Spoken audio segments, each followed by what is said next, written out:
नमस्कार, मैं रवीश कुमार। बिहार की राजनीति फिर से अपने पुराने रंग में लौट आई है। यहाँ न कोई दल स्थायी है, न विचारधारा स्थायी, बस कुर्सी स्थायी है और उसे पाने की भूख। आज जो खबर आई है उसने एक बार फिर साबित कर दिया कि बिहार में निष्ठा नहीं, अवसर ही सबसे बड़ा धर्म है। जी हाँ, बिहार की सियासत में बड़ा धमाका हुआ है।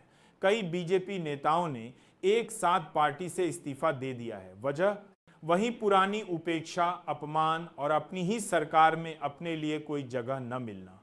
और सबसे दिलचस्प बात यह है कि इनमें से कई नेता अब कांग्रेस को समर्थन दे रहे हैं। वो कांग्रेस जिसे कल तक गायब पार्टी, डूबता जहाज कहा जाता था।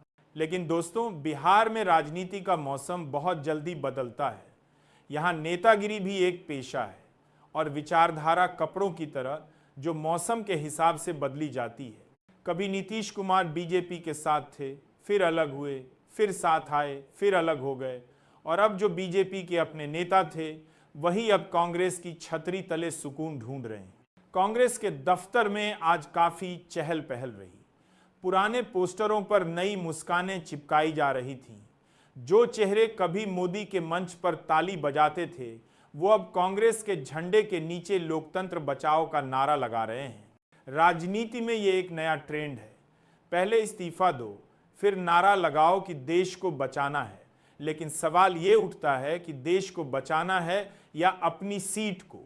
बिहार के जिन जिलों में बीजेपी ने पिछले चुनावों में शानदार प्रदर्शन किया था, वहीं से अब असंतोष की आवाज़ें उठ रही हैं।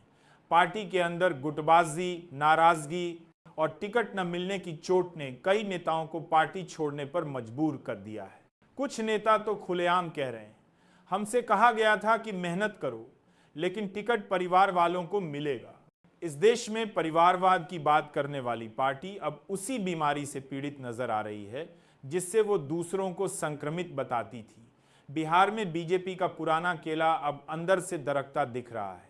इधर कांग्रेस को भी अचानक नई जान मिल गई है। नेताओं के इस्तीफे को वो जनता की भावना बता रही है, लेकिन जनता पूछ रही है, जो कल तक भाजपा के साथ था वो आज कांग्रेस में जाकर कैसे जनता की आवाज बन गया। ये जो पाला बदलने की राजनीति है ना, वो बिहार की मिट्टी में बहुत पुरानी है। याद कीजिए लालू यादव का दौर, नीतीश कुमार का दौर और अब ये नया दौर। हर बार नेता जनता के नाम पर सौदेबाजी करते हैं और जनता देखती रह जाती है। इधर बीजेपी दफ्तर में सन्नाटा है। अंदरखाने चर्चा है कि दिल्ली हाईकमान नाराज है। सवाल उठ रहे हैं, पार्टी ने इतने बड़े नेताओं की नाराजगी क्यों नहीं सुनी? क्यों जो लोग जमीन पर थे उन्हें दरकिनार कर दिया गया?